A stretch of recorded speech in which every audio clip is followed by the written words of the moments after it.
La historia antigua se ha vuelto casi sinónimo de la gran importancia e influencia del maravilloso Imperio Romano, extendiéndose por todo el continente europeo, y durante siglos parecía que los romanos eran capaces de hacer prácticamente cualquier cosa que se propusieran, sin importar el desafío.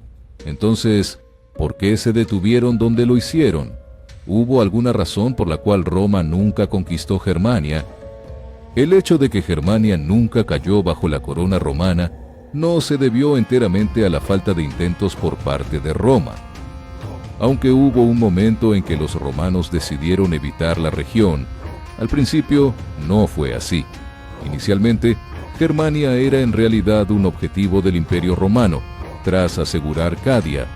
Población germánica era diferente de los romanos. No poseían una organización estatal como la conocían los romanos, pero se dividían en comunidades, invirtiendo en la caza, recolección, luchas, agricultura y combate.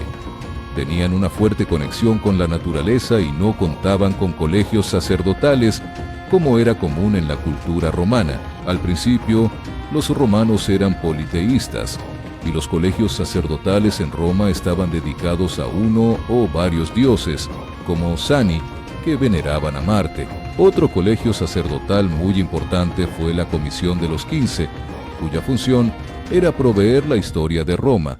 Desafortunadamente, eso no sucedió cuando se trata de entender la relación entre Roma y los germanos. Bajo el reinado de César Augusto, alrededor del año 20 a.C., los romanos consolidaron su poder en la Galia y comenzaron a incrementar la presencia militar en todas las tierras de la Renania. Eso llevó a Augusto a empezar a considerar la posibilidad de expandir más y conquistar Germania, aunque rápidamente se vio obligado a reconsiderar ese plan. En el año 17 a.C., 3 tribus germanas, los sicambrios, usípetes y tectósagos, lanzaron de forma inesperada una incursión cruzando el río hacia territorio romano. Las tribus terminaron invadiendo a la Quinta Legión Romana bajo Marco Logio y salieron victoriosas, lo que pareció asustar lo suficiente a Augusto como para que sintiera la necesidad de detener cualquier avance hacia Germania. El objetivo ahora era incrementar aún más la presencia y el poder militar en la Galia en primer lugar. A pesar de otro enfrentamiento poco después entre las tribus germánicas, Marco Lolio y sus hombres finalmente lograron empujar a los invasores de vuelta al otro lado del río y los obligaron a detener el fuego. En los años siguientes, los romanos se esforzaron aún más para crear un entorno más estable y tener el control militar de la Galia. En el 13 a.C., Nerón Claudio Druso se convirtió en el gobernador de la Galia, pero rápidamente se vio envuelto en una rebelión. Anteriormente, Augusto había establecido un nuevo cobro de impuestos, lo cual había molestado bastante a los habitantes locales. No correspondía a Druso encargarse de la represalia, mientras también trabajaba en la construcción de una nueva cadena de fuertes a lo largo del Rin, en preparación para futuras expansiones. La primera gran prueba para el refuerzo militar de Roma en la región llegó cuando las tribus germánicas de los sicambrios y los usípetes regresaron al territorio romano con otro ataque ofensivo. Druso coordinó los esfuerzos para repeler los ataques y decidió seguirlos río arriba para impulsar su propia invasión. Los romanos saquearon entonces las tierras de las tribus antes de continuar hacia la Holanda moderna. Luego siguieron la ruta de los frisios y atacaron a los chalcos en Sajonia, antes de regresar a Roma. Un año después, Druso volvió a los caminos que habían conquistado, esta vez yendo de Wesem al Ems y hasta el Silselva, continuando hasta la llegada del invierno, cuyo control de los suministros terminó la campaña, enviando a los romanos de regreso a su propio territorio. Mientras intentaban regresar a casa, fueron atacados de nuevo por el ejército germánico y casi fueron derrotados, sin llegar nunca a Gadia.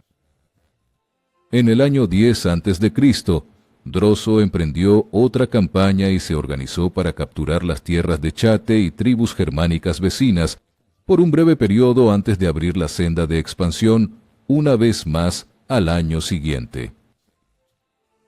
En su cuarta ofensiva, Droso conquistó nuevo territorio y saqueó muchas ciudades de las tribus locales. Se extendió por la frontera de Roma a medida que avanzaba, y cuando finalmente era hora de volver a Roma, había ganado una impresionante reputación para sí mismo. Pero en el camino de regreso, Droso se cayó de su caballo y murió un mes después por una infección causada por una grave herida que sufrió debido a la caída. Después de Druso, Roma todavía tenía sus objetivos finales en Germania. Su sucesor, Tiberio, rápidamente inició sus propias campañas en Germania y encontró una gran fortuna mientras continuaba la labor de Druso.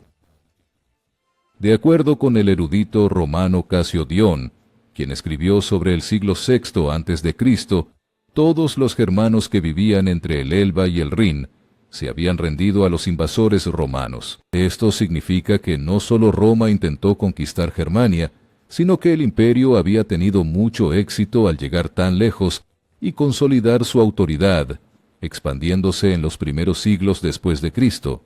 Tiberio continuó explorando las tierras de la Renania y empezó a formar amistades con algunas tribus germánicas. Esto daba la impresión de que Roma podría fácilmente seguir expandiendo sus fronteras a lo largo de Germania, con poca resistencia. Tiberio construyó muchas bases militares y empezó a mostrar favores especiales hacia la tribu de los cheruscos, de la cual un miembro, Arminio, desempeñaría luego un papel importante en lo que sucedería a los romanos en Germania. Por el momento, Roma veía a las tribus germánicas como mayoritariamente conquistadas o bien aliadas, excepto los marcomanos. El historiador Michael McNally explica que ese entorno de pacificación surgió debido a la decisión de las tribus de convertirse en aliadas, así como la elección de un gran número de guerreros germánicos de enlistarse como tropas auxiliares del ejército romano. A pesar de que se había preparado una gran ofensiva para someter a los marcomanos y a su rey Maroboduus, los romanos tuvieron que abandonar este plan para enfrentar una revuelta en Ilírico.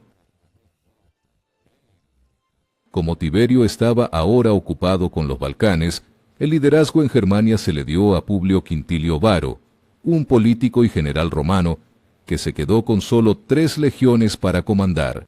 Aunque Vario no tenía un conocimiento completo sobre ello, Arminio en realidad estaba trabajando para reunir nuevamente a las tribus germánicas y crear un frente común contra ellos y los romanos.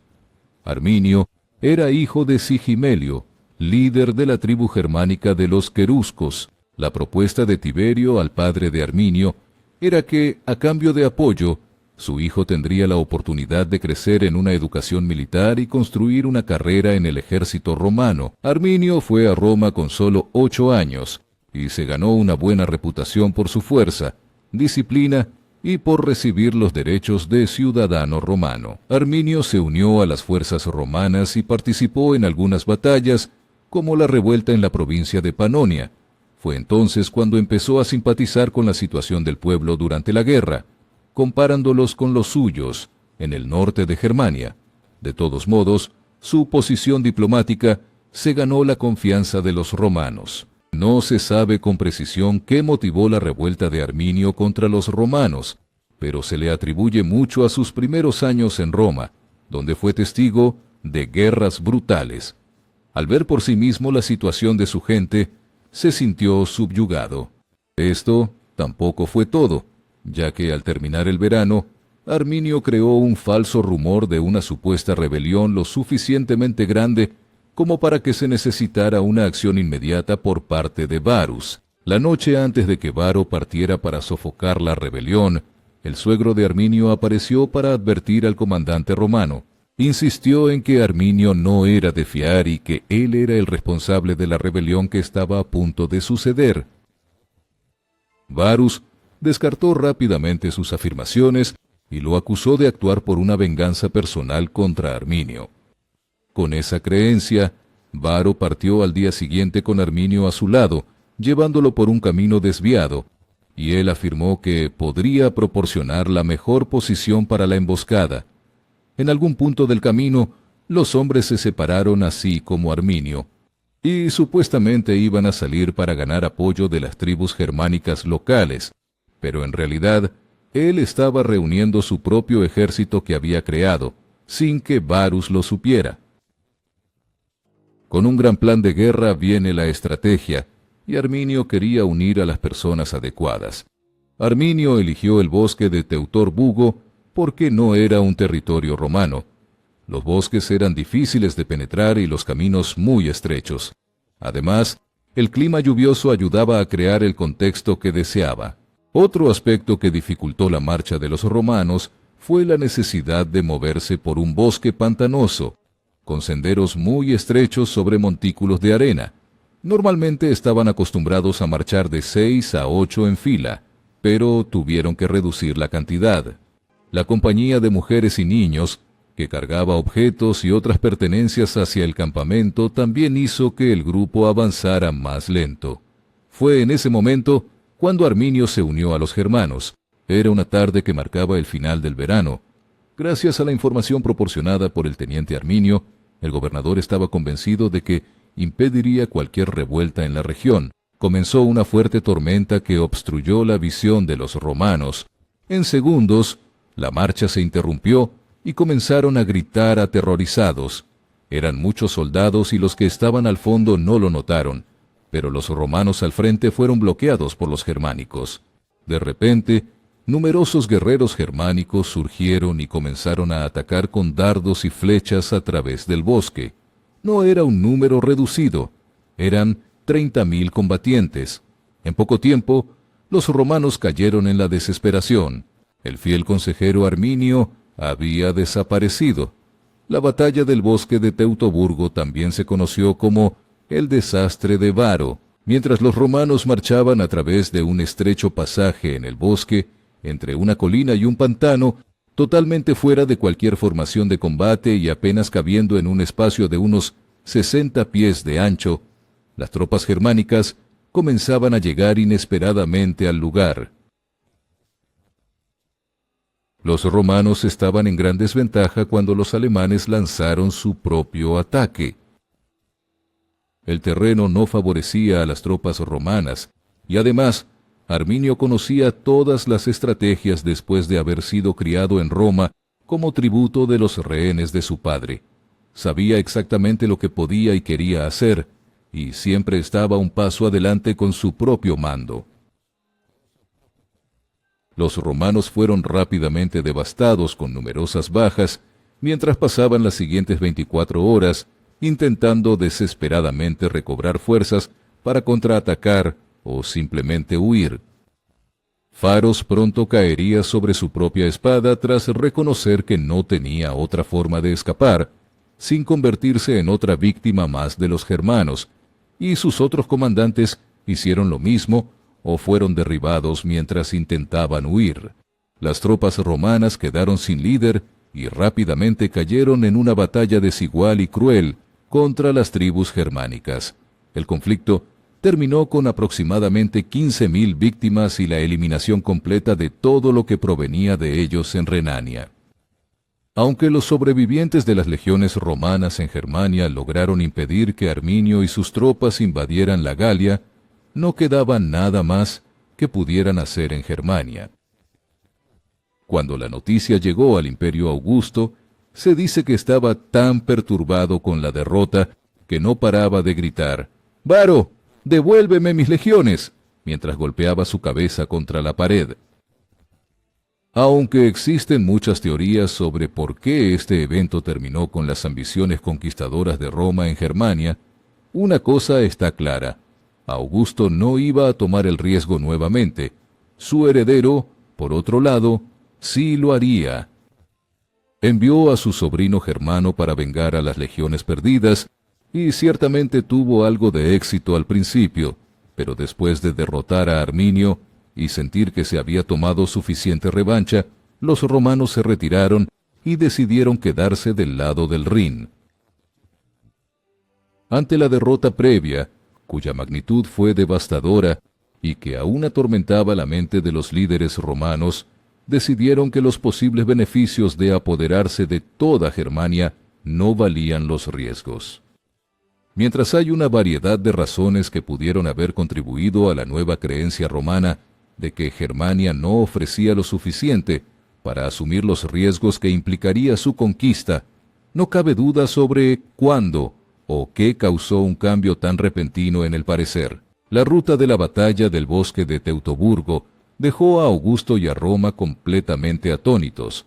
La traición de Arminio, la crueldad de Varus y los catastróficos resultados que condujeron al conflicto fueron suficientemente graves como para sacudir la confianza de todo el imperio. La creencia orgullosa de que Roma era invencible quedó totalmente destrozada. Germánico luchó para arreglar las cosas de la mejor manera posible, pero eso fue todo lo que los romanos pudieron soportar. Así que ya no valdría la pena solo conquistar Germania, sino que seguiría siendo un recuerdo aterrador de la pesadilla que sus tribus causaron con poco esfuerzo y por sorpresa.